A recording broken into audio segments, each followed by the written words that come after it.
Olá, queridos, a paz do Senhor Jesus Cristo a todos vocês. Eu sou o Fernando Aquino e estou aqui para mais um Me Edificando à Luz da Bíblia. No vídeo de hoje estaremos dando início a mais um trimestre aqui relacionado à revista editora Central Gospel, a LPD, Lições da Palavra de Deus, de número 36.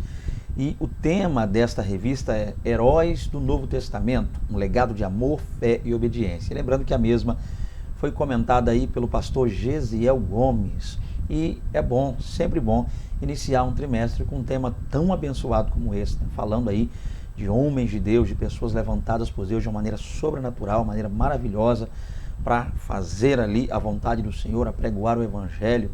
E é isso que a gente vai falar um pouquinho ao longo desse trimestre, ok? E hoje estaremos abordando a lição de número 1, João Batista, o precursor do Nazareno, tá? Então João Batista vai ser aí a pessoa que estaremos abordando nesta primeira lição. Só que antes de começar, antes de estar lendo aqui, né, os textos, está trabalhando já com a lição, eu gostaria, a princípio, estar ali trazendo um anúncio a vocês. Gente, eu ainda não consegui adquirir a revista, tá? Infelizmente, com toda essa correria, todos nós sabemos, né, relacionada aí à questão da Covid-19, da coronavírus, tem dificultado em certas regiões para que a gente consiga ali a revista, né, o material. Então eu ainda, infelizmente, não tenho a revista e por isso eu não sei se eu conseguirei estar aí comentando as demais lições. Por isso eu peço a todos vocês que orem, tá? Que intercedam aí para que a gente continue realizando esse trabalho tão abençoado e maravilhoso. Eu particularmente amo de todo o meu coração, vocês que nos acompanham aí no canal sabem o quanto eu amo lecionar e principalmente também por estar podendo trabalhar com a revista da editora Central Gospel. Eu gosto muito, material muito bom, abençoadíssimo, e a gente tem, através desse material, alcançado muitas pessoas, né, professores, alunos, superintendentes. A gente tem tido um bom feedback a respeito do trabalho que é feito aí com uma espécie de subsídio dentro desse material, que já é um material muito abençoado, que é a revista da editora Central Gospel. Então, como eu disse aqui, eu não tenho ainda a revista, eu não consegui, não tenho previsão para que eu consiga a revista, já visto o fato da questão ligada à logística, tem dificultado muito aqui no meu estado, não sei no estado de vocês como estão as coisas, mas eu, a princípio, né, fiquei sabendo essa semana qual seria o tema, aí a revista LPD número 36, e o pouquinho que eu pude perceber, só pelos títulos, né, ainda eu não tenho a revista, não tenho material, mas só os títulos que eu li ali a respeito dos temas, das pessoas ali escolhidas pelo homem de Deus, o pastor Gesiel, para estar trazendo um pouco sobre eles. Então eu já fiquei maravilhado, gostei muito, mas infelizmente, gente, hoje, aí, dia 2, estou gravando aqui hoje já em cima da hora, né? A EBD vai acontecer amanhã, domingo. Hoje, sábado, dia 2, já está na parte da tarde, eu estou aqui tentando gravar. Por quê? Porque eu estou tentando já há um tempo conseguir a revista e não consegui. E o que eu vou estar trazendo para vocês aqui hoje é simplesmente algo que eu pesquisando lá na internet, acabei achando uma pessoa que meio que digitalizou, acho que 3 a 4 páginas, e dentro dessa digitalização dessa pessoa só existe e só contém a lição de número 1. Então eu só tenho hoje a lição de número 1. E houve essa demora porque eu precisei digitar tudo isso, né? A pessoa colocou uma imagem, eu baixei a imagem da lição e acabei tendo que digitar tudo, né? De fazer toda a digitação ali e acabou acarretando numa espécie de demora aí. Mas ainda assim, eu não tenho a lição de número 2, 3, 4, 5, 6, até a 13, eu não tenho, somente tenho a lição de número 1. Então você, de repente, puder nos ajudar de alguma forma aí, tá? De repente você tem a lição e nos queira enviar para que a gente possa aqui estar trabalhando. Então, o que eu tenho para dizer para vocês, para iniciar, é que infelizmente eu não consegui, haja vista a dificuldade aí por causa do Covid, tá? Busquei aqui nas revistas, nas lojas, aqui ao redor, que revendem, tá, esse material, e não consegui encontrar nenhuma LPD número 36 aí, Heróis do Novo Testamento. Então eu vou só estar dentro desse vídeo explicando a lição de número 1, trabalhando com ela. E para as demais lições estarei orando e conto com a paciência, colaboração, participação de vocês aí, a fim de que a gente juntos consiga chegar a um denominador comum e a gente consiga trabalhar a fim de que também possamos estar comentando as demais lições aqui. Tá? Então estou aqui dando uma satisfação a você que é inscrito nesse canal, a você que nos acompanha, a você que faz uso desse material tão abençoado que são aí as revistas da editora Central Gospel. Então nós infelizmente não temos ainda a revista, não conseguimos, ok? Se a conseguirmos em tempo hábil, estaremos também querendo o nosso Deus aí trabalhando com as demais lições, e desde já digo que esse é o meu desejo, né? Estarei orando para que nós consigamos, tá? Se alguém que está assistindo aí puder ter alguma solução para nos ajudar, estou aqui, meu contato sempre fica aí, você pode contactar-nos através do Zap, ou aqui mesmo, deixa embaixo, escrever nos comentários, aí você pode colocar alguma coisa referente a isso nos comentários e através daí possa nos ajudar. Então vamos para a nossa lição, né? Lição número 1, João Batista, o precursor do Nazareno. Nosso texto bíblico básico está lá em Mateus, capítulo 3, dos versos 1 ao 4 e verso 6. Lucas, capítulo 3, versos 14 e 18, ou 14 ao 18. Então, o nosso texto áureo está lá em João, capítulo 1, verso 29, e diz: No dia seguinte, João viu a Jesus, que vinha para ele, e disse: Eis o Cordeiro de Deus que tira o pecado do mundo. Nosso comentário, né, a palavra introdutória vai dizer-nos aí: ao menos 3 personagens neotestamentários são identificados como João. Então, para começar, gente, esse nome João, a princípio, no Novo Testamento, nós temos aí pelo menos 3 pessoas com esse mesmo nome, João. Tá? Lembrando que João, né, é conhecido aí da língua hebraica, Yeronã, e a tradução seria, o significado, melhor dizendo, né, graça ou dádiva de Deus. Então, nós temos aí 3 personagens, 3 pessoas, a princípio, que tem esse nome, né? Aí é apresentado o nome de João. E quem seriam, né? Quais seriam essas pessoas? Primeiro nós temos aí o apóstolo, autor de um dos evangelhos, de 3 epístolas e do livro do Apocalipse. Ou seja, o apóstolo João, conhecido como o apóstolo do amor. Então a primeira pessoa que nós temos a princípio aí para basear hoje aqui seria o apóstolo João. Então nós temos outra pessoa também com esse mesmo nome na Bíblia, João, no Novo Testamento, é claro, que seria também João Marcos, sobrinho de Barnabé. Né? Para quem não sabe, esse João Marcos aí é o mesmo Marcos que escreveu o Evangelho de Marcos, ou seja, o nome dele é João, e a Bíblia vai dizer, né, João apelidado ou conhecido como Marcos também. Então nós temos João Marcos, tá? Então o nome de Marcos a princípio é João, ok? E também era conhecido ou apelidado Marcos. Basta você ver ali Atos capítulo 12, verso 12, e nós veremos ali que, segundo a tradição também, ela traz a ideia de que os apóstolos, a saber, né, os discípulos que tornaram-se apóstolos 12, ficavam meio que escondidos, né, guardados ali durante a perseguição na casa deste João, na casa da Maria, uma mulher chamada Maria, que era mãe de João Marcos. E também vemos aí Atos 13, né, na chamada primeira viagem missionária acontecendo, a gente percebe que Barnabé leva consigo seu sobrinho Marcos, ou João Marcos, como nós também conhecemos aí, e ele acaba abandonando Barnabé e Saulo no meio da viagem, retornando para Jerusalém, deixando ele sozinho. Isso vai criar uma espécie de problema, uma espécie de ingresia, eu diria, uma espécie de atrito, melhor dizendo, entre ele e Paulo, e isso depois é corrigido quando Paulo, escrevendo a Timóteo, pede que Timóteo leve consigo para visitar Paulo lá na prisão, a Marcos. Ele vai dizer: traz-me Marcos, porque esse é muito útil. Ou seja, então Paulo resolve esse problema que ele tinha com Marcos. Então João Marcos é Marcos, aquele que escrevera a princípio o evangelho que leva seu nome, tá? O evangelho de Marcos, ok? E temos também a terceira pessoa aí, que é o alvo do nosso estudo, João Batista, um dos mais destacados personagens do Novo Testamento. Foi o homem designado por Deus para introduzir o ministério terreno de Cristo Jesus, e ele o fez com dignidade e grandeza. Então, a princípio, nós vamos estar vendo aqui, hoje o estudo é relacionado à pessoa de João Batista, e a princípio a gente viu que no mínimo 3 pessoas têm esse nome. O apóstolo João, lembrando, João Marcos, que é Marcos, o evangelista também, o autor do evangelho de Marcos, e também João Batista, que é o nosso alvo aqui de estudo. Continuando, vamos para o primeiro tópico aqui, as origens de João Batista. Vamos conhecer um pouquinho mais, já que vamos estar falando sobre João Batista, a melhor coisa então é conhecer um pouco mais sobre a origem deste homem. Vamos lá. Muitos leitores tomam por certo que todos os evangelhos registram os pormenores da vida de João Batista. No entanto, o evangelho de Lucas é o único que o faz. Então vamos lá. Então muitas pessoas acham que, alguns às vezes até mesmo desconhecedores, né, dos evangelhos, por assim dizer, de terem lido os evangelhos, acabam achando que toda a vida deles são registradas lá em todos os evangelhos. Mas não, a vida de João, ou a princípio, alguns detalhes principais da vida de João, eles são omitidos por Marcos, são omitidos por Mateus, são omitidos ali por João e eles são apresentados de maneira um pouco mais clara e mais ampla por Lucas. Então, dos evangelistas, por assim dizer, Lucas é o que mais traz detalhes pertinentes à pessoa de João Batista. Por exemplo, somente Lucas cita o nome dos pais do profeta. Então, só Lucas, através de Marcos, de João e Mateus, a gente não sabe, a princípio, o nome do pai de João Batista, né, Zacarias, da mãe Isabel, mas nós passamos a saber detalhes do nascimento dele, detalhes do que antecedeu a princípio esse nascimento, através do Evangelho de Jesus Cristo, segundo foi escrito por Lucas, o evangelista Lucas, ok?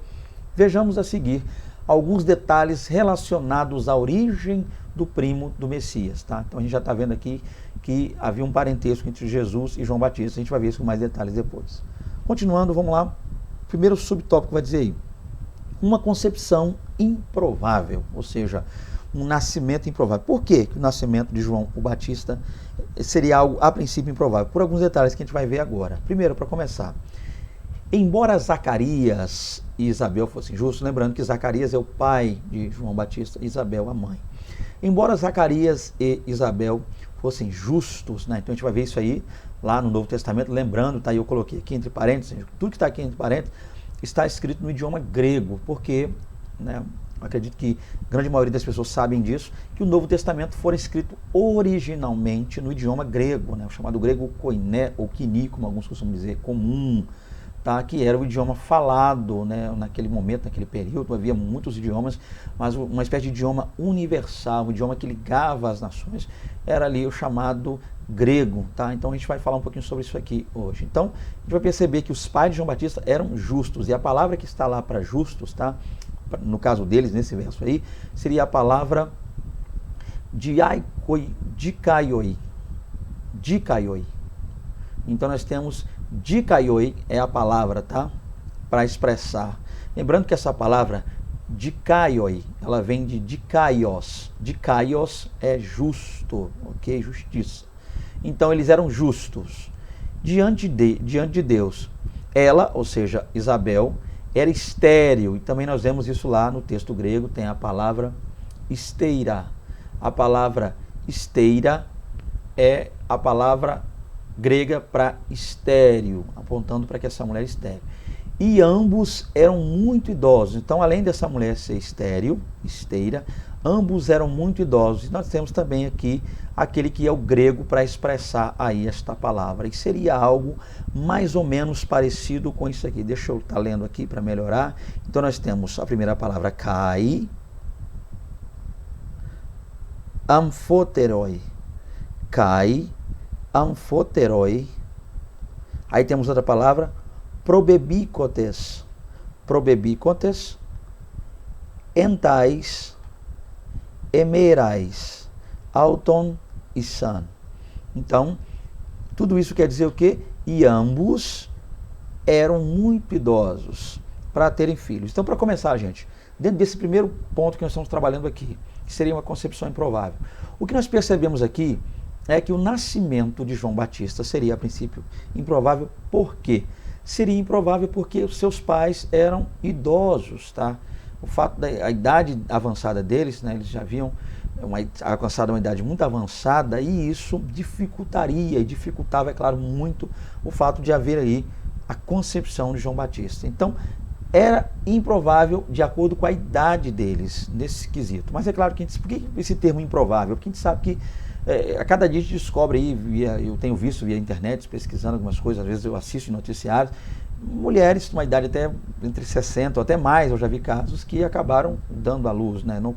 Não sei se são questões verídicas, mas volta e meia, né? Via de regra, aparece de vez em quando aí alguma mulher idosa gestante. Então a gente percebe que estar idoso, ainda que seja difícil, é improvável, mas não quer dizer que seja impossível. Eu não colocaria como impossível uma mulher idosa conceber, dar à luz, ok? Até aí, sim, improvável. Mas o interessante é que o improvável, no caso desse casal, tornou-se ainda mais difícil. Por quê? Porque além deles serem idosos, o que torna essa concepção improvável, esta mulher, Isabel, mãe de João Batista, ela era estéril, ou seja, então essa palavra aqui, ó, esteira, ela serve-nos para entender uma coisa, dá-nos a entender o quê? que a partir de agora não era mais improvável, já havia virado impossível. Então, idade avançada, improvável, mas esterilidade, impossível. Então, no caso do nascimento de João Batista, seria improvável e impossível. E Deus agiu vencendo ambos os obstáculos, tá? Deus agiu no improvável nessa situação e Deus, é claro, gloriosamente agiu no impossível, tá? Então, o importante aqui, a gente às vezes coloca esse texto grego, gente, não para poder, muitas vezes, dizer que o texto grego, só ele é o verdadeiro, as outras traduções não são, as demais não são, mas só para embasar e fortalecer ainda mais, tá, e corroborar com aquilo que nós estamos querendo dizer. Então nós temos aqui, mais uma vez, estéreo. Essa mulher era estéreo. Na tradução português traz aí estéreo e o grego traz a palavra esteira, tá? Então, esteira, era estéreo. E também ambos eram muito idosos, tá? Que é o que a gente muitas vezes tem aqui, tá? Então nós temos, mais uma vez, só para fechar, kai amphoterioi, probebiskotes entais emeirais auton e san, ou seja, ambos eram muito idosos para terem filhos. Então a gente percebe a dificuldade. E também, vamos lá, enquanto Zacarias ministrava no templo, tá, nós temos aqui a palavra templo no grego, é a palavra naos. Então, naos, templo, é onde ele ministrava, onde ele atuava, né, templo em Jerusalém. O anjo Gabriel, então nós temos aqui o grego também, angelos Gabriel, apareceu-lhe de repente ao lado do altar do incenso. Então nós vamos ver também aqui a palavrinha grega, só corroborando com o texto em português. E nós temos altar, do grego aqui, ó, tisiasterioi, tisiastero, tou, timiamatos. Então nós temos tisiasterioi, tou, timiamatos. Então, com isso a gente percebe o quê? Zacarias, pai de João Batista, estava no templo ministrando, como sacerdote, no turno dele ministrando.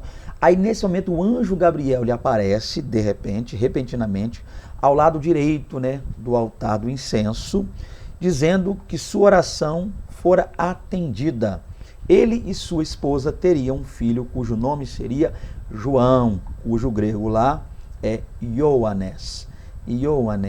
Então, com tudo isso, gente, o nosso ponto aqui é só focar essa questão.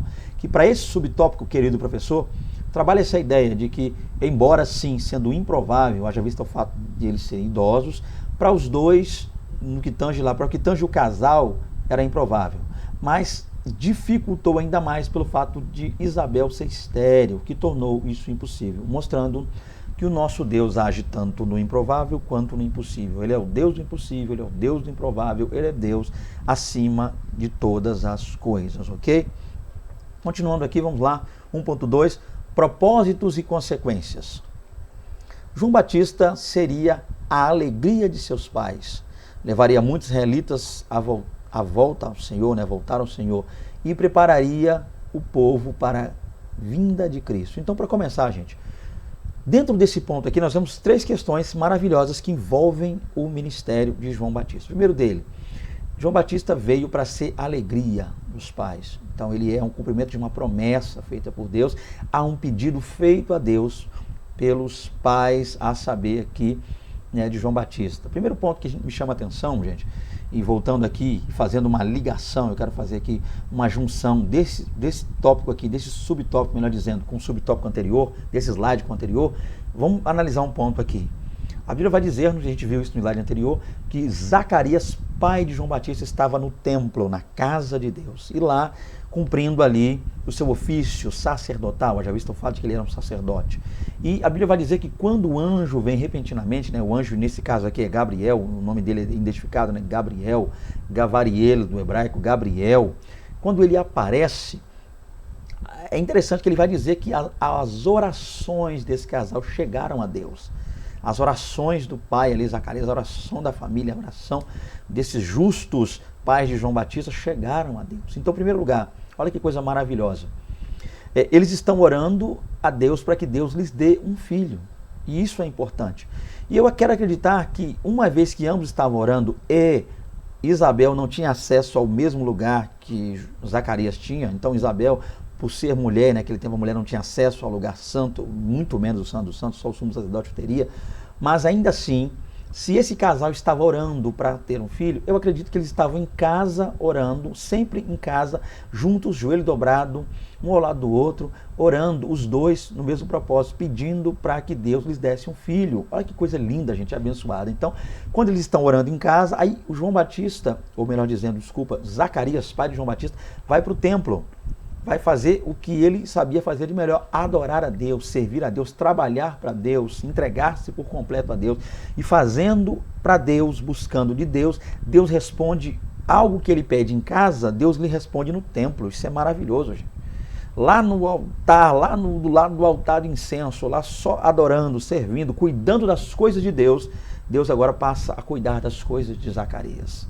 Então, muitas vezes, para você e para mim, a resposta das nossas orações virá muitas vezes em situações que para nós é inesperada. João Batista não estava, Zacarias, peço perdão, Zacarias não estava esperando que o anjo Gabriel ali chegasse, não houve um encontro marcado entre ambos, ele também não esperava que suas orações seriam atendidas naquele momento, que ele obteria aquela resposta ali. Então, para você que está orando, para você que está buscando, se você está orando com fé, clamando a Deus, buscando na direção de Deus, orando com a sua família, o mais importante está aí, ore com a sua casa, meu irmão, ore com a sua casa, minha irmã, ore com a sua família. Quando a família se une para buscar a Deus, se une para orar ao Senhor, para clamar ao Todo-Poderoso, Deus responde. Então, aquilo que Isabel e Zacarias pediram em casa, de joelho dobrado, orando, Deus respondeu lá no templo, ok? Então, de repente, você está se preparando enquanto assiste esse vídeo para ir ao templo, Deus é poderoso para te responder. Isso é maravilhoso, tá? Olha que coisa linda e tremenda foi isso aí. Uma resposta veio do céu. O Gabriel está ali para dizer o quê? Do céu é quem vem a resposta, tá? Então não quer dizer que o anjo é que é. Não espere a manifestação angelical, não. O próprio Deus respondeu. E Gabriel foi um instrumento usado por Deus para responder. Só para dizer, só para mostrar que a resposta veio diretamente de Deus. Quem sabe você está esperando um profeta ser levantado para pôr a mão sobre a sua cabeça, estender, orar, falar, sapatear, pular no mistério, como dizem, no poder, mas ainda assim a resposta vem de Deus. Fale com Deus, clame a Deus, busque a Deus, tá? A palavra de Deus, leia a Bíblia Sagrada, que é a palavra do Senhor falando conosco. Então, buscando em casa, recebeu na casa de Deus. Continue buscando na sua casa, tá? E continue caminhando, é claro, para a casa de Deus. Em tempos de adversidade, pandemia, dificuldade, lamúrias, tormenta, ainda assim, que a gente não pode jamais esquecer o endereço da casa de Deus. Então vai ter EBD, meu irmão, vai para EBD, vai para a casa de Deus, vai buscar o Senhor, vai estudar a palavra do Senhor, você que me assiste nesse momento. Então, outra coisa maravilhosa aqui dentro desse subtópico é o fato de que João Batista veio para ser a alegria dos pais. Em primeiro lugar, a alegria, guarda isso, a alegria dos pais. Então, dentro desse ministério dele, a gente pode destacar, dentro desse slide, desse subtópico aqui baseado na lição, 3 coisas importantes que estão descritas aqui. A primeira delas é ser a alegria dos pais. O que é isso aí, gente? Ser a alegria dos pais. Ser a alegria dos pais, para nós hoje aqui, né, parafraseando isso e aplicando isso aqui, muitas vezes é cumprir, tá? É cumprir em nossas vidas, é fazer valer em nossas vidas, é nos prontificarmos a viver tudo aquilo que se espera que nós vivamos na presença de Deus.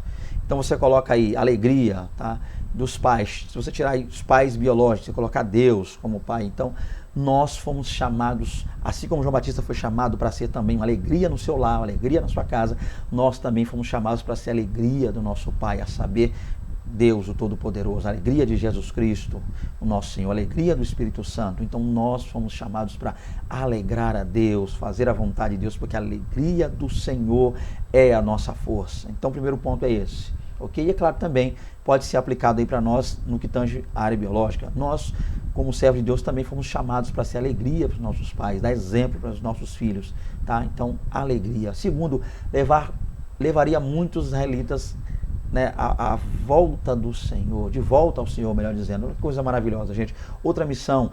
Então nós somos chamados para alegrar a Deus, alegrar os nossos pais também como filho, alegrar o nosso lar, alegrar nossas famílias e também conduzir pessoas a voltarem ao Senhor, a cumprir. Então fomos chamados para cumprir o ID, para proclamar o Evangelho, para falar e para pregar a palavra do nosso Deus, gente. A gente precisa ficar atento para isso aqui. Olha que coisa tremenda que esse texto está dizendo. E por fim, nós temos aí, prepararia o povo para a vinda de Cristo. Então, essa é a nossa tríplice missão também.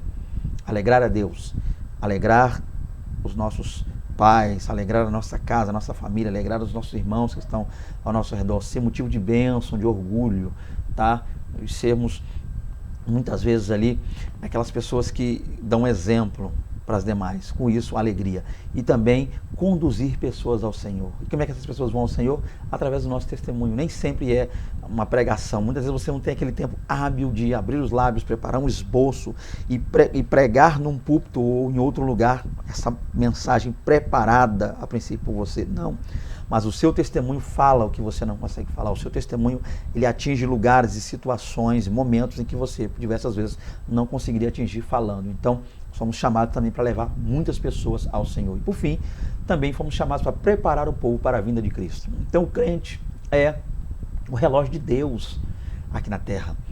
Então, quando as pessoas param para olhar para o cristão, param para olhar para nós, as pessoas passam a entender que a cada dia mais está se aproximando, ok? O glorioso dia da vinda de Cristo Jesus. E como é que a gente faz isso? Anunciando este momento, anunciando este evento, anunciando esse momento maravilhoso que é a vinda de Cristo Jesus. Continuando, o aparecimento repentino e inesperado de Gabriel, bem como a notícia incrível que este transmitira, trouxeram consequências inesperadas à vida do sacerdote. Então, o fato de Gabriel ter aparecido de maneira repentina, né? O Zacarias não teve nenhum aviso prévio de que o anjo Gabriel viria a ter com ele. Então, esse aparecimento repentino aí de Gabriel, bem como essa notícia que ele veio trazer: olha, Deus ouviu sua oração, vocês, a oração aí sua e da sua esposa, vocês serão pais, virão um menino, um filho, seu nome será João, até o nome da criança, que, meu Deus, que coisa linda fora revelada, João. Deus revela a graça, Deus mostra a graça, Deus é gracioso, dádiva, dom de Deus. Então nós vamos ver aí João sendo apresentado. Tudo isso trouxe consequências inesperadas à vida do sacerdote. A gente sabe, analisando o texto, né, que houve meio uma espécie de dúvida da parte dele. Com isso ele ficou sem falar até o momento em que chegou o momento de dar um nome à criança. Então há toda uma questão que a gente não teria tempo hábil para falar aqui devido ao que o vídeo não se estenda, mas é bom que a gente compreenda o quanto isso impactou, o quanto essa chegada, o quanto esse anúncio, o quanto essa mensagem direta de Deus através do anjo Gabriel mudou a história de Zacarias, pai de João Batista. Continuando o ponto 3, informações adicionais. Vamos ver algumas informações que podem acrescentar também questões interessantes a esse estudo. Vamos lá. Lucas oferece informações adicionais a respeito da origem de João Batista. Por exemplo, o que Lucas vai dizer a respeito de João Batista que a gente pode também agregar aqui? Primeiro, vamos lá. O evangelista deixa claro que no 6º mês da gravidez de Isabel, o anjo Gabriel foi enviado a Maria, mãe de Jesus. Então a gente vai ver aqui, mais uma vez eu coloco aqui para que a gente compreenda um pouco, para que auxilie, tá? A ideia aqui é só corroborar. Então, quando foi, segundo o evangelista Lucas, que nesse momento lá, né, Isabel foi ali, o anjo Gabriel foi enviado a Maria para falar a respeito da gravidez, né? Sua prima lá, Isabel, está grávida. Quando isso aconteceu? Segundo Lucas nos informa, dando detalhes, que foi no 6º mês. Lembrando que a palavra sexto aqui, no grego, é a palavra hector. A palavra hector, sexto, e a palavra meni, mês, hectomene. No 6º mês, então durante o 6º mês da gravidez de Isabel, o anjo Gabriel foi lá a Maria, enviado por Deus, para dar também esse anúncio, essa notícia e dizer para Maria que Isabel estava grávida, já mostrando essa preparação que seria para o anúncio do nascimento do Messias e também aí corroborando, é claro, com o anúncio do precursor do Messias, a saber, João o Batista. Aqui no ventre do Espírito Santo, no ventre de Maria, de sua mãe Isabel, já estava cheio do Espírito Santo. Tá? Coisa maravilhosa. Então, desde o ventre, o Espírito Santo, melhor dizendo, já estava atuando na vida deste menino. Além disso, o evangelista diz que a casa de Zacarias e Isabel, consequentemente o lar da infância de João Batista, ficava em uma cidade da região montanhosa de Judá. Então, detalhes que a gente não encontra lá nos demais evangelhos, a gente não encontra nos outros evangelhos. A saber, né, Mateus, Marcos e João. São detalhes que Lucas traz com precisão para que a gente consiga entender ainda mais um pouco sobre todo esse processo do nascimento de João Batista. Então, além de nós sabemos que o anjo Gabriel, e o mesmo que for enviado a ter com Zacarias, fora também enviado lá a ter com Maria para falar do nascimento de João Batista lá, vindo aí da prima de Maria, a saber, Isabel, também nos dá detalhes a respeito da casa, a localização, né, o sul ali um lugarzinho nas regiões montanhosas lá de Judá, dando a entender, fazendo-nos entender onde é que João Batista teria crescido a princípio. Continuando, segundo tópico, os hábitos e a personalidade de João Batista. De acordo com Lucas, João permaneceu no deserto até o início de sua atividade profética em Israel. Vejamos algumas peculiaridades desse personagem icônico. Então, para começar, olha que coisa linda. De acordo com Lucas, João permaneceu no deserto até o início de sua atividade profética em Israel. Então, a entrada, a partir do momento que João pisou, calcou lá a primeira vez o deserto, quando João pisou no deserto, já tinha naquele momento um tempo para que ele pudesse ali entrar, para que o mesmo pudesse ali permanecer e, claro, é lógico, havia um tempo específico e muito especial para que ele pudesse deixar aquele deserto. Então, muitas vezes isso prefigura, muitas vezes isso aponta para uma situação difícil que a gente enfrenta. Quem sabe eu estou falando de alguém que esteja vivendo um deserto agora espiritual tremendo, um deserto, não sei em que área, seja ela na área da saúde, seja ela no seu emocional, seja ela na sua área matrimonial, conjugal, ou com relacionamento com seus filhos, e dependendo do que seja esse deserto, a gente precisa entender o seguinte, tá? Prefigurando aqui, apontando, né, trazendo uma espécie de símbolo aqui, para ser mais prático e didático, assim como João um dia estava tudo preparado para ele entrar no deserto, para ele permanecer no deserto, mas também havia um dia preparado, programado por Deus, tá? Predeterminado por Deus, para que João saísse, saindo do deserto, ele já sairia dali, cumprindo a partir dali o seu chamado. Então, para todos nós que estamos vivendo momentos difíceis, gente, o deserto, quem sabe para alguns está começando, né? Já começou, quem sabe alguns estão no meio do deserto, vivenciando o deserto, mas também eu creio que nesse momento Deus já está colocando pessoas na porta de saída do deserto. Você prepara, meu irmão, você prepara, minha irmã, para sair desse deserto glorificando a Deus. Mas o segredo para sair do deserto glorificando a Deus é entrar no mesmo glorificando, permanecer no mesmo glorificando, a fim de que saia. Porque uma coisa, gente, é glorificar a Deus depois da prova, quando a prova passou. Aí é muito simples, né? E isso remete a mim, isso me faz lembrar de Miriam, quando pegou um tamborim, um pandeiro e começou a cantar, né? Só Deus é o Senhor, só o Senhor é Deus. Mas, infelizmente, ela acabou fazendo isso no momento em que Deus havia, por mais louvável que a atitude seja, como é bom louvar a Deus, não estou reprovando ela, mas o melhor seria, eu acredito que o melhor seria se ela tivesse feito isso na noite anterior, quando Israel estava acampado em Migdol, Pihairot, Baal-Zephon, Mar Vermelho, Faraó vindo com seus 600 carros de ferro, poeira levantando, terra tremendo, gente gritando, aí em tempo e o mar fechadíssimo, bravio e fechado. Se Miriam tivesse naquele momento em que o mar estava fechado, tomado o seu pandeiro, louvado ao Senhor com o mar fechado, oh glória, então no momento em que o mar se abrisse, aí sim a gente veria um louvor genuíno. Então muitas vezes há pessoas que só louvam a Deus, só entendem que Deus é Deus quando estão deixando o deserto. Na hora que deixaram o deserto, glória a Deus, louvado seja o Senhor, Yahvé é Deus, o Senhor é o Todo-Poderoso, mas vamos louvar a Deus com o mar fechado, vamos louvar a Deus com as portas fechadas, vamos louvar a Deus na prova, na crise, na pandemia, na adversidade, vamos louvar a Deus, tá? Porque quando a vitória chegar, quando esse momento ruim foi embora, muitos dirão, verdadeiramente esse povo já estava crendo, esse povo já sabia, este povo chamado crentes, servos do Senhor, já tinham noção e certeza de que as coisas difíceis se findariam. Então, é um convite a nós entendermos isso aqui, tá? João Batista tinha um tempo de entrar no deserto, ele entrou, um tempo dele ficar no deserto, ele ficou, mas houve também um tempo dele sair, e ele saiu para trabalhar, saiu para exaltar, saiu para glorificar, saiu para fazer a vontade de Deus. Vamos lá, hábitos incomuns, 2.1. Eram muito rústicos a aparência de João Batista e o modo como ele vivia. Olha que coisa interessante, gente. Então, João Batista era um homem rústico, né? Um homem que a gente para analisar, né? Não é uma pessoa regrada, muitas vaidades, não é uma pessoa que... eu não diria que João Batista não cuidasse a princípio da sua aparência.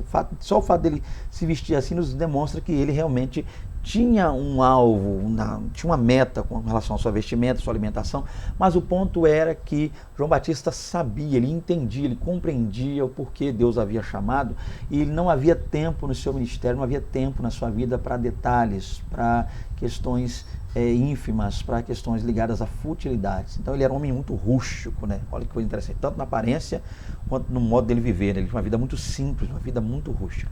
Os evangélicos sinóticos, lembrando que a palavra sinótico é a palavra grega para iguais entre si. Então o que são evangelhos sinóticos? São evangelhos cujo conteúdo acaba apresentando questões parecidas, tá? Os mesmos textos, muitas vezes a mesma história. Então nós chamamos de evangelhos sinóticos. Nesse caso aí, de maneira mais prática, Mateus, Marcos e Lucas são bem parecidos no que tange a sua estrutura, diferentemente, é claro, de João. Então os evangelhos sinóticos nos descrevem, em poucas palavras, o aspecto exterior e a vida austera do profeta. Então, olha que coisa interessante.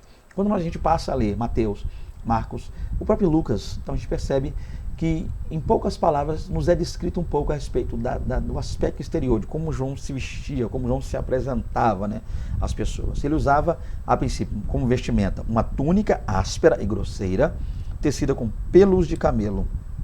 É interessante que assim também se vestia Elias. Então, como esse homem se apresentava para as pessoas? As pessoas viam aquele homem rústico, vindo do deserto, uma forma de falar bem direta, e as vestes deles, as vestes de João Batista que chamavam a atenção, gente. Porque João Batista vinha vestido de pelos de camelo. Dá para imaginar a cena, que interessante era? João Batista vindo lá, diferentemente dos sacerdotes que vestiam púrpura, todo aquele processo, né? Aquela túnica enorme, né? Aquele éfode de linho fino, o peitoral de juízo, pedras de ônix sobre os ombros, a mitra, né, sobre a cabeça com uma lâmina de ouro, um bolso por baixo ali do peitoral com 2 pedras, urim e tumim, diferentemente, né, um calção ali por baixo, diferentemente do sacerdote que se vestia com toda a pompa, né, os levitas também se vestiam, naquele tempo então de João Batista, os fariseus, os saduceus, todo aquele glamour, gostavam de chamar atenção por sua forma de vestir, para demonstrar segundo ele santidade. Vinha João Batista, um camarada simples, rústico, uma vestimenta bem grosseira, nada muito cheguei, aquela coisa toda. Tecida era ela de pelo de camelo, assemelhando-se a Elias, isso é importante, isso é maravilhoso dizer. Então, o mais interessante é notarmos que João Batista não era alguém que estava, a princípio, ligado à chamada moda, né, do momento, vestir-se, ou seja, querer mostrar de maneira exterior santidade. Então, a diferença qual seria, basicamente, para você, professor, trabalhar melhor? Sacerdócio queria mostrar de maneira exterior sua santidade. Então, para quem olhasse para ele, bastava olhar e via nele, pelas suas vestes, sua maneira de andar, de falar, santidade. Quando, na verdade, por dentro estavam, Jesus vai dizer, né, sepulcaiados estavam os fariseus e os saduceus. Então, eram homens que tentavam passar a aparência de estarem puros e santos, quando por dentro estavam apodrecidos. E já João Batista, ao contrário, uma aparência externa de alguém que não era altamente apresentável, alguém que poderia estar sentado nos banquetes naquele tempo, nos banquetes reais, se assentar com os lordes, os grandes, mas por dentro puro. Então João Batista eu colocaria meio que impuro para quem olhasse a visão. Haja visto o fato dele estar vestido de pelo de camelo para dificultar mais a situação, e camelo é um animal tido meio que como imundo, não podia ser morto nem ingerido, está lá em Levíticos 11. Então, por fora, aquela pessoa, muitas vezes, impuro aos olhos de quem o via, mas por dentro puro, santo e cheio de Deus na vida. E, diferentemente, é claro, ao contrário dos saduceus, fariseus e das autoridades religiosas de Israel, que por fora estavam toda a pompa, mas por dentro imundos. Isso é maravilhoso, isso é importante, ok? Continuando aqui, traços de personalidade. Os evangelhos deixam transparecer que João Batista era um indivíduo austero, sério, corajoso e que não se intimidava com ameaça. Então, era um camarada bronco, cara fechada, falava com seriedade, cheio de coragem, e não adiantava tentar intimidar, ameaçar ele. Então, isso aqui, gente, é a característica do profeta, do homem de Deus, da mulher de Deus. É aquela pessoa que não se deixa levar, muitas vezes, por movimentos, não se deixa levar por valores financeiros, né? Aonde a oferta for maior eu vou, aonde o convite for melhor, analisam os seus convites, por assim dizer, suas agendas, de acordo com o tamanho da igreja, do prestígio de quem o convidou, né, e do valor financeiro que vai ser depositado na sua conta. João Batista não, diferente de tudo isso aí, era um homem que tinha por objetivo servir a Deus, adorar a Deus, ser um homem íntegro, reto, temente ao Senhor, sempre caminhar na presença de Deus. Então, um homem, mais uma vez, austero, sério. E lembrando que a palavra sério aqui, gente, ela precisa ser analisada, tá? Talvez eu não tenha tempo para que o vídeo não se estenda, mas essa palavra sério aqui quer dizer sério no seu estilo de vida, no seu caráter. essa seriedade de João Batista aqui, ela aponta, é claro, eu imagino também um camarada fechado, mas para nós hoje isso importa mais a questão do caráter. Porque às vezes a pessoa chega se apresentando como alguém sério, cara fechada, voz grossa, voz de um pregador, fala grosso, mas é um picareta, um 7-1, é uma quizumbada, uma enrolada, passa a perna nos outros, bota chifre no marido ou na esposa, muitas vezes se diz que vem para ministrar e acaba cantando alguém, querendo o telefone de alguém, ou muitas vezes é aquela pessoa que acaba sendo um estelionatário da fé. Então muitas vezes seriedade não quer dizer que a pessoa séria é aquela pessoa que não ri. Então às vezes as pessoas interpretam isso mal. Eu vejo alguns pregadores ministrando, às vezes eles falam alguma coisa que é engraçada, que nos faz rir, e alguém fala, não gosto de gente assim, não gosto de pregação assim, porque esse negócio de rir, crente não tem que rir não, crente tem que dar glória. Então, gente, essa seriedade aqui é caráter. Então, se a pessoa nos faz rir ou não, se é uma pessoa extrovertida, engraçada, enquanto prega, desde que não zombe, é claro, do evangelho, desde que não vai falar coisas que vai escarnecer o evangelho. Mas se alguém que fala uma palavra nos faz sorrir, alegrar, amém. O importante é que essa pessoa seja séria no seu trato para com as coisas de Deus, séria no seu compromisso para com o Senhor e para com as demais pessoas, tá? Então é a integridade, é o caráter que vai falar quando o assunto é seriedade. Muitas vezes ser sério não é ter a cara fechada, ser sério não é ser aquela pessoa. Ser sério é honrar a Deus com sua vida e com seu testemunho. Então, corajoso, a pessoa que não se intimida e também, é claro, como diz aqui, a pessoa que não recebe, não se abaixa, não se curva perante as ameaças. Assim era João o Batista. Continuando aqui, ousadamente ele repreendeu Herodes, nesse caso aqui Herodes Antipas, e manteve-se firme diante daqueles que, sem evidenciar arrependimento e contrição, procuravam ser batizados por ele. Então, outra coisa maravilhosa. Então, ele repreendeu Herodes, vamos ver isso aqui com mais detalhe daqui a pouco, e se manteve firme. Em que sentido? Aquelas pessoas que muitas vezes vinham sem se arrepender, sem se entristecer, tentar ser batizado por ele, ou as pessoas que usavam de ardis para se aproximar dele. Ele não se inclinava, não se curvava perante as pessoas. Ele não se deixava levar pelas autoridades, né? Muitas pessoas foram enviadas, infiltradas, escondidas ali naquele meio, a mando das lideranças para tentar investigar João, tentar frear João, tentar muitas vezes acabar com o ministério de João, e ele sempre firme, sempre direto, né? Ele diz, raça de víboras, quem vos ensinou a fugir da ira vindoura? Olha que coisa tremenda, olha que mensagem maravilhosa. O machado já está posto à raiz das árvores, olha que coisa linda. Então, olha que coisa tremenda.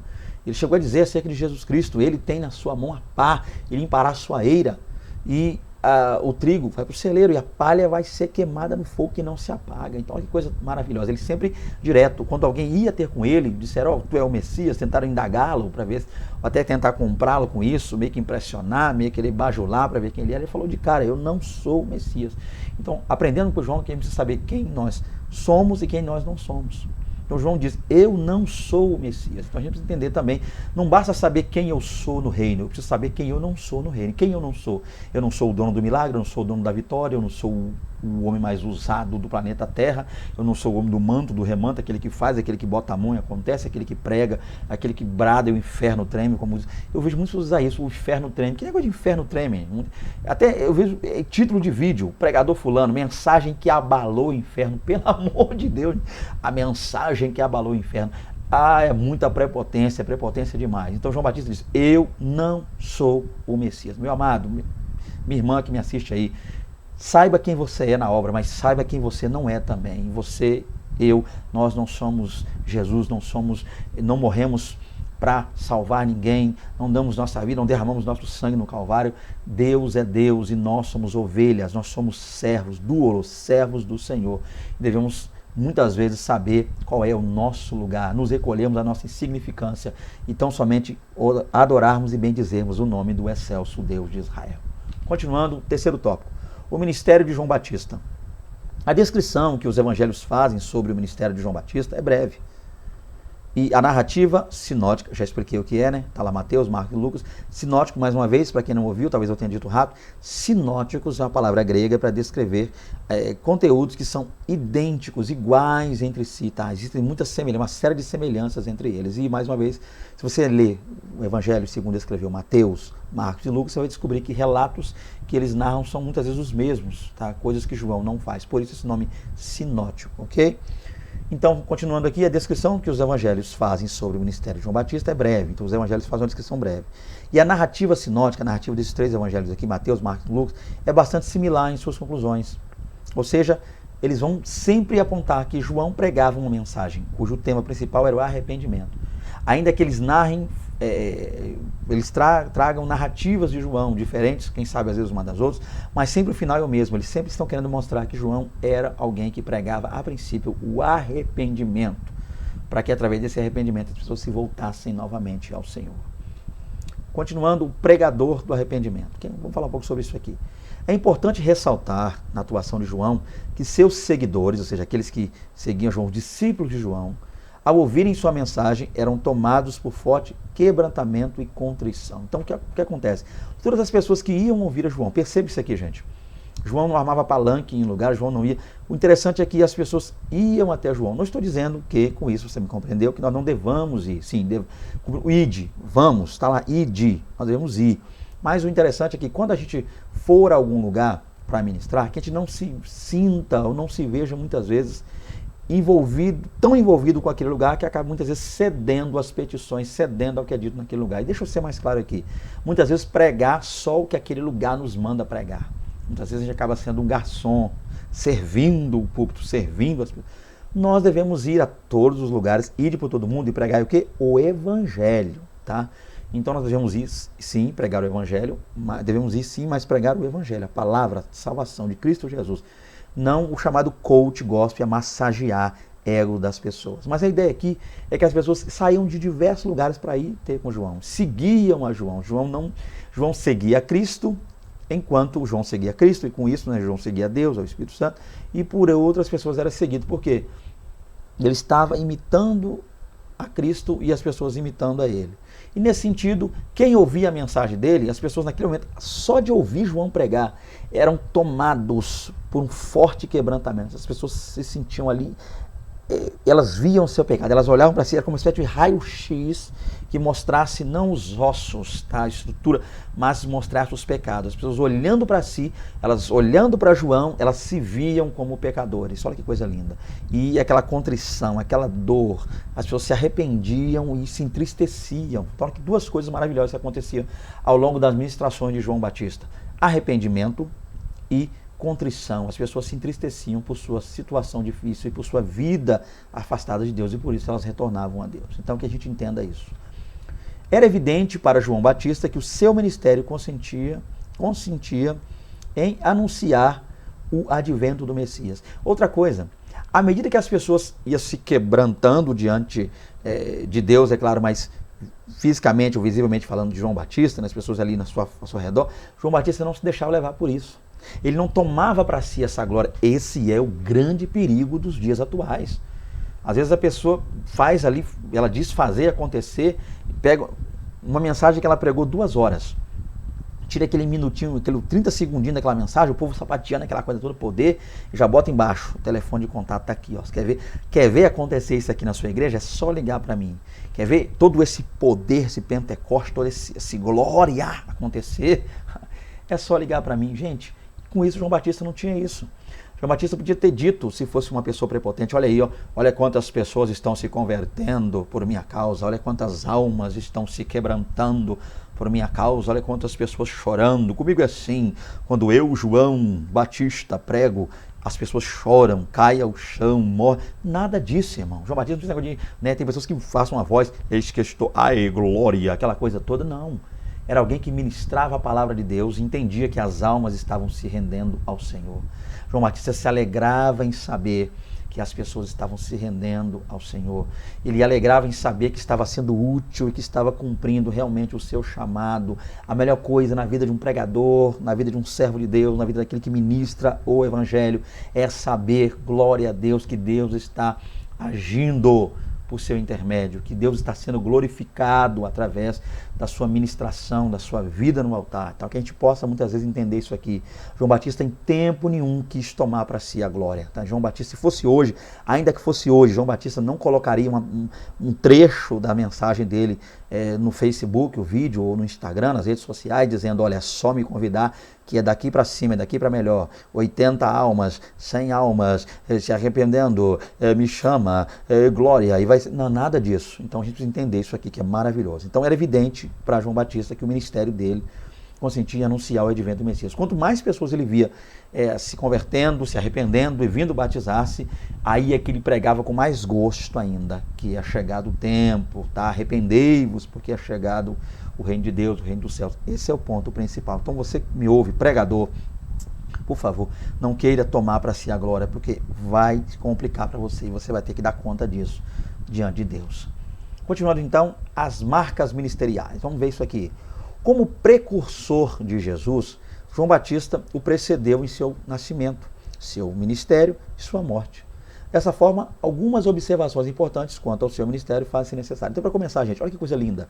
Então, ele é o precursor e ele precedeu. Em que sentido? Nascimento. Então, ele nasce primeiro, inicia primeiro o seu ministério e, é claro, também morre primeiro, selando e mostrando-nos que ele compreendia plenamente qual era o seu ministério. É preciso lembrar que a morte de João Batista, gente, não nos esqueçamos disso, professores aí de EBD, também se houver tempo hábil, trabalhe isso em sua aula, é preciso lembrar que até a morte de João Batista fazia parte dos planos de Deus e era também o cronômetro, o relógio de Deus para o início do ministério de Cristo. Jesus sabia que quando João morresse, João ou Batista morresse, era como se o cronômetro começasse a contar. Pronto, começou a contar a hora de Cristo dar início ali àquele processo e continuar com afinco ainda mais no seu ministério, a fim de que chegasse também o momento em que ele, por nós, derramaria seu sangue lá no Calvário. Então vamos ver algumas coisas aqui, algumas observações importantes quanto a esse ministério de João. Quais são? Primeiro, ele era o último dos profetas da Antiga Aliança. Isso aqui é muito importante, gente. João Batista era o último dos profetas. Eis aqui um tema que eu talvez não tenha tempo de falar aqui, haja vista o fato da complexidade que gira em torno dele, que é o fato de João Batista ser o último dos profetas. Em que sentido isso aqui, gente? A gente entender uma coisa. Isso nos remete a uma pergunta. Existem profetas hoje, tá? Vamos dizer, o profeta, aquela frase que a gente diz quando está pregando, tem profeta aí? E todo mundo levanta a mão, eita, o profeta. Mas a questão é, gente, vamos entender uma coisa. Não existe mais o ministério profético. Está muito claro isso aqui. Eu acho que não tem muita coisa a se dizer, não. É mais aquela pessoa. Tem pessoas que se dizem profetas, se autodenominam profetas, se classificam profetas, esquecendo disso aqui. João Batista é o último dos profetas no que tange o ministério profético, que se finda, se encerra com João Batista. Tá? Então, da Antiga Aliança lá, ele é o último dos profetas ministerialmente falando. Aí você vê a Bíblia falando sobre o Novo Testamento, após João Batista, Atos dos Apóstolos, a Igreja de Cristo, Cartas Paulinas falando sobre profetas. Havia lá em Antioquia muitos profetas e doutores. Então, por que a Bíblia descreve, Fernando Aquino, né? Você está falando aí no seu vídeo, mas por que a Bíblia descreve e chama pessoas de profetas? Eu preciso entender uma coisa, gente. Profetas, geralmente, eram chamadas aquelas pessoas que tinham o dom de profecia e também, junto a eles, o dom da eloquência, o dom de falar, pregadores, oradores, aquelas pessoas que ministravam, que pregavam, estavam mais ligadas e voltadas à pregação do Evangelho, ao anúncio do Evangelho, né? A palavra, a oratórica, a retórica, a oratória da palavra. Essas pessoas, a homilia, essas pessoas, sim, eram chamadas de profetas. Então, nesse sentido aí, então, quando você vê alguém ser chamado de profeta lá em Atos dos Apóstolos, não quer dizer que essa pessoa era profeta ministerialmente falando como João. Então, era alguém que tinha o dom de profecia e também era a forma em que se chamava naquele tempo, na igreja primitiva, as pessoas que faziam uso da palavra de maneira oral, eram chamados de profetas. E aqueles que ensinavam ou se voltavam mais aos estudos eram chamados de mestres, né, ou doutores. Então, havia mestres e profetas e mestres. Então, esses profetas aí no Novo Testamento, que você está vendo aí, depois de João Batista, não são profetas no quesito ministério. Então, esses profetas de Atos dos Apóstolos, profetas das Epístolas Paulinas, não são profetas como Isaías, como Jeremias, né, como Daniel, como Ezequiel e outros mais que eu não teria tempo hábil de falar aqui. Mas há uma diferença muito grande dos profetas da Antiga Aliança que anunciaram, foram como João Batista também foi, precursor do Messias, para os profetas que pregaram após a vinda, a morte, né, a ressurreição e a ascensão de Cristo, que são profetas no quesito que homens da igreja primitiva, pessoas ali que tinham o dom de profecia, fazia uso, e também fazia uso da palavra oralmente falando, tá? Então era chamado de profeta. Não é a mesma coisa, não. Se não ficou claro, sempre deixo aqui, tá em cima da minha imagem, o meu telefone e eu posso explicar isso aqui via zap para vocês de maneira mais clara e mais ampla. Mas profetas, ministério profético não deixou de existir. O que nós temos é o dom de profecia e algumas pessoas sendo chamadas de profeta por fazerem o que eu já citei aqui, tá? E eu acredito que não preciso mais falar. Então, continuando aqui, outra coisa importante também, ele era chamado de Batista, porque essa era uma característica de seu ministério. Então, gente, aqui, eu já vou falar um pouquinho sobre isso depois, eu vou repetir, então já vou logo pedindo desculpa a vocês antecipado, porque eu vou precisar repetir isso aqui em outro slide. Mas essa terminologia, essa expressão Batista, não significa o nome de João, tá? João era conhecido como João. Perceba que o anjo Gabriel não disse, ele será chamado João Batista. Então, João Batista não é o nome dele é João, tá? João. Mas essa expressão Batista simplesmente é o quê? É mais para descrever, para classificar quem ele era e dar uma ênfase ao que ele fazia ministerialmente falando, ok? Então, Batista alude a batismo e era o que ele fazia, ele batizava. Então, ele era o João que batizava, por isso João o Batista. Então o nome dele nunca foi João Batista, o nome dele era João o Batista. Mas é claro que hoje você tem um filho e o colocou o nome de João Batista, seus pais, alguém que você conhece João Batista também, é nome próprio, tá? Filho que está para chegar, você quer colocar esse nome, coloque, nome lindo, João Batista. Mas para João, naquele tempo não era João Batista o seu nome, mas João o que batizava ou João o Batista, ok? Então Batista aí não era o sobrenome de João, nem o nome, era só para descrever, só para classificar, só para ficar mais fácil de saber quem era o João que estava sendo citado. Já visto o fato de que a gente colocava um adjetivo para poder detalhar. Havia tanto João naquele tempo, João isso, João pescador, João pedreiro, João carpinteiro, João tal, João padeiro, João não sei o que, João das tendas, né, João tal, curtidor, mas a ideia é que João o Batista era só isso aqui, ok? Vamos lá então, continuando aqui, 3.3, o batismo de João. João aparece no cenário bíblico batizando nas águas do Rio Jordão. Então, João, ele nos é apresentado lá como aquele que estava batizando lá no lugar chamado Enon, nas águas do Rio Jordão. Foi de tal modo impactante sua atividade como batizador que se cunhou a expressão batismo de João. Então, quando você lê lá, tá, né, Atos 1:22, está lá, né? Aí nós temos aqui o grego, lembrando, já expliquei o porquê, só para corroborar com o texto em português, nós temos aqui o texto grego que fala de João. Aí nós temos baptismatos, Ioannon. Tá vendo? Baptismatos, Ioannon. Seria aí a expressão. Baptismatos quer dizer batismo. E de João, Ioannon, do grego, que veio a se popularizar. Então essa expressão se popularizou, né? Batismo de João, falava sobre isso. O batismo de João, para dar a entender, tá, de como a pessoa se converteu ali, conheceu, passou a conhecer e voltar-se para o Senhor. Chamar João de Batista equivale a chamar de batizador, ou seja, aquele que administra o rito do batismo. Então, lembrando, só para fechar, corroborando o que eu já disse, não é o nome dele, tá? Então, baptismatos, Ioannon, batismo de João. Vamos lá. Quarto tópico, quase finalizando aqui, chegando ao fim da nossa aula. Grandes momentos na vida de João Batista. Há pelo menos 4 importantes eventos na vida de João Batista que devem ser mencionados. Quais são eles? Vamos ver isso aqui. Primeiro, João batiza Jesus. Às margens do Rio Jordão, o Senhor Jesus se aproximou de João para ser batizado. Olha que coisa linda. Jesus, o Todo-Poderoso, aquele que não tem, nunca teve, não tem, jamais terá pecado, o Santo de Israel, ele vem ser batizado por João. Então, tá? E a gente precisa, mas muitos se perguntam aqui, por que Jesus foi batizar se ele não tem pecado? Por que ele batizou então? Simples, para se identificar conosco. Jesus precisava ser contado como um de nós. Então ele se identificou conosco, seres humanos pecadores, através do batismo. Então Jesus não se batizou para que houvesse da parte dele um arrependimento de seus pecados. Eu já fiz o fato que Jesus não pecou, não peca, jamais pecará. Ele é Deus, ele é santo, santo, santo, santo. Mas para uma identificação conosco, Jesus se batizou. Por isso ele desceu as águas batismais. Então, nesse momento ali, quando Jesus foi ser batizado por João, quando o arauto lhe disse, aí João olhou para ele e disse, eu careço de ser batizado por ti e tu vens a mim? Olha a pergunta de João, olha que coisa linda. Naquele instante, o singular profeta reconheceu a superioridade do Senhor do Novo Testamento. Então, João, naquele momento, ele viu ali Jesus que veio até ele para ser batizado. Ele disse para ele: eu careço ser batizado por ti. Era eu que era para estar indo ao Senhor e tu vens a mim, o Senhor vem a mim.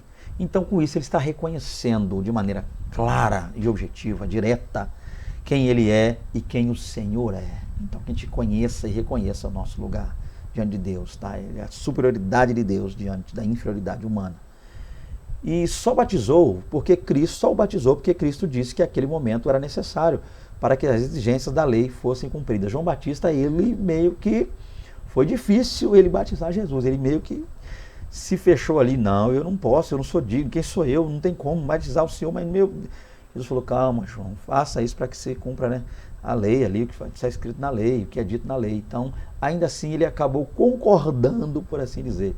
Então, algo singular, João Batista foi aquele que batizou a Jesus Cristo. Olha que coisa linda e maravilhosa. Outro ponto, João perde seus seguidores. Após ser batizado por João, Jesus começou a pregar e atrair muitos seguidores, inclusive alguns discípulos do próprio Batista. Isso fez com que alguns dos companheiros do profeta se ressentissem, mas ele lhes advertiu: é necessário que ele cresça e que eu diminua. Outra coisa importante, gente, entender isso aqui. Enquanto ainda Jesus estava por se revelar, estava se revelando aos poucos, dando-se a conhecer, enquanto muitos não tinham noção de que ele era o Messias, ainda assim havia pessoas que seguiam a João. Inclusive, os primeiros discípulos de Jesus eram anteriormente seguidores de João, eram discípulos de João. Então, houve aquele processo de transição, tá? As pessoas seguiam João, iam até João, buscavam João para se batizar, para se arrepender dos seus pecados, e essas pessoas foram aos poucos migrando, saindo, deixando João e passando a seguir a Cristo. Então, por isso não havia divisão, não havia guerra entre o discípulo de João e o discípulo de Jesus, briga entre um e entre o outro, nada disso havia, tá? O ponto a se entender claramente é isso aqui. Houve todo um processo que foi gradual e paulatino para que as pessoas fossem entendendo quem Cristo era. Aos poucos foram deixando João a seguir Cristo, até que João, enfim, acabou morrendo, sendo morto, melhor dizendo. Então, o ponto aqui é entender uma coisa. Mas nesse tempo, nesse período, enquanto Jesus começou a pregar, anunciar o Evangelho, e algumas pessoas passaram a seguir Jesus, alguns daqueles discípulos que ainda andavam com João, meio que ficaram ressentidos. E eles foram até João para falar com o profeta: olha, esse Jesus aí está pregando aí, e tem pessoa que está seguindo ele, hein? Tem pessoas que estão andando até Jesus, seguindo após Jesus aí.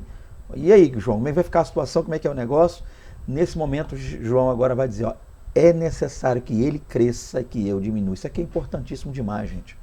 João botando de uma vez por todas uma pedra no assunto, batendo o martelo, dizendo, reconhecendo total e plenamente quem Jesus é e que posicionamento nós devemos ter diante de Jesus. Que a gente deva sempre diminuir, sempre, para que o Senhor sempre cresça, o Senhor sempre maior, sempre glorioso em nossas vidas, tá? Então, o que nós queremos dizer com isso aqui? Que fique entendido com isso? Façamos tudo para a glória de Deus. A cada ministração, a cada pregação, a cada ensino, a cada louvor entoado, a cada instrumento tocado, tangido diante de Deus, tudo isso deve ser único e exclusivamente para a glória de Deus, tá? Tudo, o Senhor deve ser glorificado em nossas vidas e nosso testemunho. Esse é o ponto a se entender, ok? E outra coisa, os discípulos estão largando João e indo para Jesus. O que João entendeu com isso? Com Jesus eu nunca perco. Olha que coisa, a gente nunca perde. É impossível perder para Deus, é impossível perder para Jesus. Tudo que direciona-nos a Jesus, tudo que é nosso, que muitas vezes a gente deixa de usar para nós, para servir, para usar para o reino de Deus, a gente não está perdendo. Não há perda com Deus. Então, de repente, você tinha um ente querido que amava muito, e essa pessoa foi para o Senhor, você não perdeu um ente querido, não se perde pessoas, não se perde nada. Com Deus, para Deus, a gente sempre ganha na presença do Senhor. Guarda isso aí, em nome de Jesus. 4.3. João deseja confirmar a natureza do Messias. João enviou 2 de seus discípulos com a incumbência de perguntar ao Senhor se ele era o Messias prometido ou se viria outro depois dele. Quando aqueles homens chegaram ao lugar onde Jesus estava, o mestre lhes deu resposta imediata. ele preferiu que sua obra falasse por si, em vez de fazer afirmações messiânicas. Para começar, é importante isso aqui, ó. João poderia ter enviado 4, 5, 10. Sabe que João só tinha 2 discípulos, mas ele enviou 2. Olha que coisa linda. Então, 2 discípulos de João vão ter com Jesus. Em primeiro lugar, nós estamos falando de cultura ligada ao judaísmo, hebraísmo. E dentro do hebraísmo, dentro dessa cultura hebraica, oriental aí, a gente sabe, biblicamente falando, que 2 testemunhas já atestavam. Então, João enviou não só 2 discípulos, João enviou 2 testemunhas. Olha que coisa linda. Então, ele enviou da parte dele 2 discípulos. Mas esses 2 discípulos, quando falaram com Cristo, quando receberam a resposta de Cristo e vieram ter com Jesus, eles vão da parte de João para Cristo como 2 discípulos, mas retornam de Jesus para João como 2 testemunhas. Isso aqui é lindo, irmão. Isso aqui é estudo para muito tempo, nós não teria tempo de falar sobre isso aqui claramente. Então, olha que coisa maravilhosa. Então, aqueles que foram como discípulos para perguntar, para indagar, para buscar uma resposta como discípulos, sendo 2 de Jesus, voltam novamente para quem perguntou, não como 2 discípulos, mas como 2 testemunhas. Glória a Deus, tá? Então o Senhor, ele está sempre testemunhando, testificando da sua graça, da sua glória. E a maneira maravilhosa aqui também é como ele respondeu. Ele diz, vai ver aí, ó, os cegos veem, os surdos ouvem, os mudos estão falando, o milagre. Olha que coisa maravilhosa. Então, ao invés dele ficar falando, sim, sou eu, o Messias, o escolhido, o prometido, João está duvidando de mim, muitas vezes aquelas pessoas que tentam se justificar, né? E eu tenho medo de pessoas crentes que ficam tentando sempre se justificar, não pode falar nada dele ou dela que ele já vai lá em cima, se enche, quer se auto-justificar, nunca está sempre se desculpando, sempre a pessoa. Eu tenho medo de pessoas assim, tá? Eu vou ser sincero com você, eu tenho muito medo de pessoas assim, estão sempre se auto-declarando, auto-justificando, cheio de nome e toque. Eu tenho medo de pessoas desse tipo aí. E é interessante que Jesus, ao invés de fazer tudo isso, não, que é isso, João? Quem João está pensando que eu sou, rapaz? Quem é ele? Ai de ti, João. Nada disso. Jesus simplesmente falou, olha aí, ó, olha as obras acontecendo. Quer mais que isso? Que maravilha. Então, nós também, queridos, as nossas obras, nosso testemunho deve falar mais alto. As pessoas não precisam perguntar, ei, você é homem de Deus? Ei, você é mulher de Deus? Não. Vendo o nosso testemunho, analisando as coisas que acontecem, as pessoas verão em nós, verão através de nós um bom testemunho, verão a glória de Deus sendo derramada, acontecendo, as coisas lindas de Deus acontecendo ao nosso redor, simplesmente nesse sentido. Então, esses 2 discípulos tornaram-se 2 testemunhas, voltaram como testemunhas para testemunhar, atestar tudo aquilo que eles estavam ouvindo.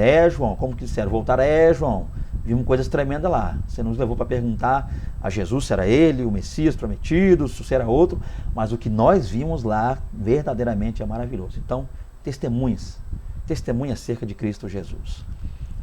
4.4. João tem sua morte decretada.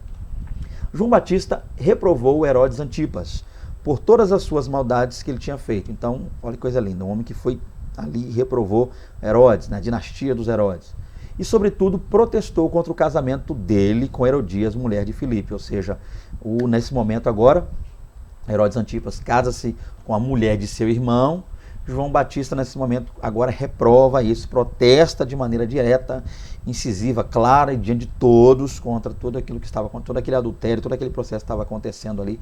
João foi enfático em afirmar aquela questão que estava acontecendo. A princípio, por quê? Porque nós entendemos, com base no que João diz e algumas coisas relacionadas à história, que esse casal aí, né, Herodias e Herodes Antipas, já tinha um caso extraconjugal ainda quando ela estava casada. Desde quando ela estava casada lá com Filipe, irmão de Herodes, ele já tinha um caso, algo escondido. Isso está só meio que querendo tapar o sol com a peneira. E João, agora usado por Deus, está reprovando e protestando contra esse tipo de comportamento.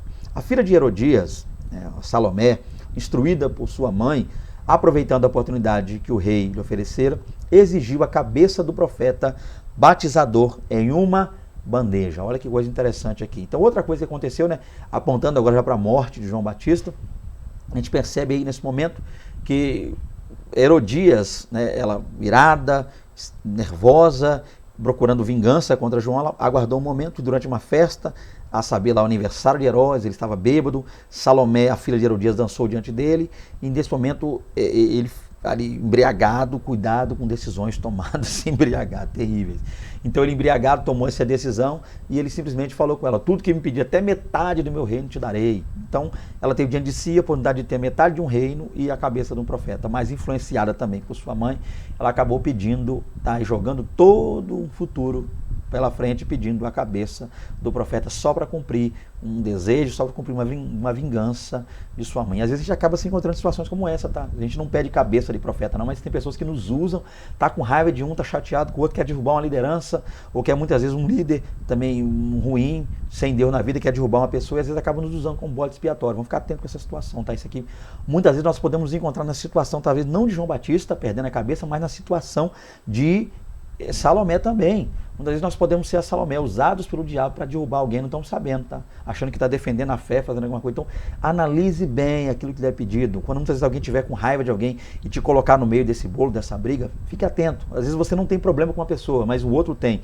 Porque aquele outro tem, ele quer fazer com que você tenha também. Então não tome parte de problemas, de não sei quem. Esse fulano saiu da igreja, agora abriu a outra. Ah, então se você for lá na igreja do fulano, você tá excluído daqui, porque ele saiu daqui rebelde, abriu que alguém rebelde. Não quero você lá, e quem for lá. Então tem pessoas que têm esses negócios, né? Ele brigou com a pessoa e não quer que você fale, não quer que você brigue também. Então a gente pode acabar entrando numa situação de Salomé. Cuidado com isso. Fechando aqui o quinto e último tópico, João Batista e Jesus. De acordo com o texto bíblico, o relacionamento entre Cristo e João Batista deu-se sob algumas condições muito específicas, provocadas pelas naturezas de seus ministérios. A saber, vamos ver isso aqui, para começar, eles eram primos, isso aqui é importante, tá, gente? Então, grau de parentesco entre ambos, primos, ok? Embora alguns encontrem dificuldade para expressar essa questão aí, da palavra prima lá utilizada para falar de Maria e Isabel, se Jesus era primo ou não, mas boa parte da tradição e dos estudiosos bíblicos acabam concordando que havia um grau de parentesco para eles, ou seja, eles eram primos, tá? Um segundo, terceiro grau, não sei, mas primos, esse é o ponto a se entender. Outra coisa, por algumas vezes João foi confundido com Jesus. Olha, o ministério de João era tão maravilhoso, tão tremendo, e ele focava tanto em glorificar a Cristo que ele chegou a ser confundido com ele. Nós precisamos aprender, entender isso aqui também. Outro ponto, Jesus comparou João Batista a Elias. Isso é importante, né? Profecias que já falavam da vinda, do retorno de Elias e João Batista, pela seriedade do seu ministério, não só pela vestimenta, tá? Não é uma questão ligada ao estereótipo. Ele é João Batista só porque ele vestia-se como João Batista, não. O fato de alguém se vestir como outra não quer dizer que essa pessoa seja. Exemplo, não é porque a pessoa põe um terno, uma gravata, um sapato bonito, uma Bíblia muito grande, daquelas enormes, isso quer dizer que a pessoa serve a Deus, realmente é íntegra, é reta. Não, tem pessoas que às vezes se utilizam de questões como essa para enganar as pessoas. Cuidado com isso aí. Tá? Então, o João Batista não é porque ele se vestia como Elias, não. Mas a questão, o ministério dele em si, a seriedade, a integridade, o desejo, a busca, o amor, o afinco para com Deus era que fazia com que ele fosse até mesmo chamado e comparado, e ele sendo ali um exemplo, tá, do João Batista que viria e voltaria. Outra coisa, Jesus declarou que João Batista foi o maior homem nascido de mulher. Isso aqui é importante, gente. Por quê? Porque apesar, né, ou seja, apesar dos profetas da antiga aliança terem recebido revelações lindas e tremendas, profecias que mudaram a história e até hoje nos deixam boquiabertos, João Batista foi aquele que teve o prazer de ser o precursor do Messias. Isso fez dele alguém ímpar na história, ok? Por isso que ele é tido como um dos nascidos de mulher, o maior dentre os homens. Isso é muito lindo. Fechando aqui, concluindo, sim, em João 1,6 está escrito que houve um homem enviado de Deus cujo nome era João. Essa expressão assegura a autenticidade espiritual do ministério desse grande homem. Ou seja, um homem enviado de Deus, que a nós serve de exemplo. Devemos dar graças a Deus por sua existência e excelência de seu ministério. No entanto, guarda isso, recordemos a maravilhosa superioridade de Jesus Cristo sobre João Batista. Ou seja, Jesus é a palavra, João Batista era só um mensageiro. Jesus é eterno, João Batista era temporal. Jesus é a luz, João Batista era um anunciador da luz. Jesus é Deus, João Batista foi enviado por ele. Jesus é a vida, João Batista era um agente proclamador da vida. João Batista morreu e foi sepultado por seus discípulos. Jesus ressurgiu como Salvador da humanidade. Está aí mais uma aula, mais uma lição, e eu só tenho, gente, a agradecer a vocês. Tá, de todo o meu coração, só louvo a Deus pela vida de todos vocês, pelo prazer que eu estou tendo de mais uma vez ministrar mais uma lição. Louvo a Deus aí pela a equipe editora Central Gospel, tá? Porque apesar de eu não conhecer, falo como se conhecesse, mas não conheço ninguém de lá da Central Gospel, mas oro a Deus todos os dias pela vida de vocês. Obrigado por esse material, obrigado por essa oportunidade que nos é dada aqui de poder partilhar um pouquinho da palavra, tá? Que Deus os abençoe poderosamente, continue guardando a todos os membros, obreiros, liderança, pastor, presidente da igreja Assembleia de Deus Vitória em Cristo, que Deus abençoe poderosamente a sua vida, meu pastor. O senhor é um grande homem de Deus, tá? Admiro muito e amo muito o senhor. O senhor sabe quem é e louva a Deus por sua vida. Então, que Deus abençoe a todos vocês. Fique com Deus, né? Que sempre costumo dizer até a próxima aula, mas eu preciso saber, é claro, se eu vou ter a revista. Então, se eu não gravar, se não tiver a aula, já antecipadamente peço a todos perdão de todo o meu coração. Que Deus vos abençoe poderosamente, mas eu vou falar profeticamente, pela fé, uma palavra profética aqui. Até a próxima aula, querendo o nosso Deus, em nome de Jesus, a paz do Senhor a todos. Amém.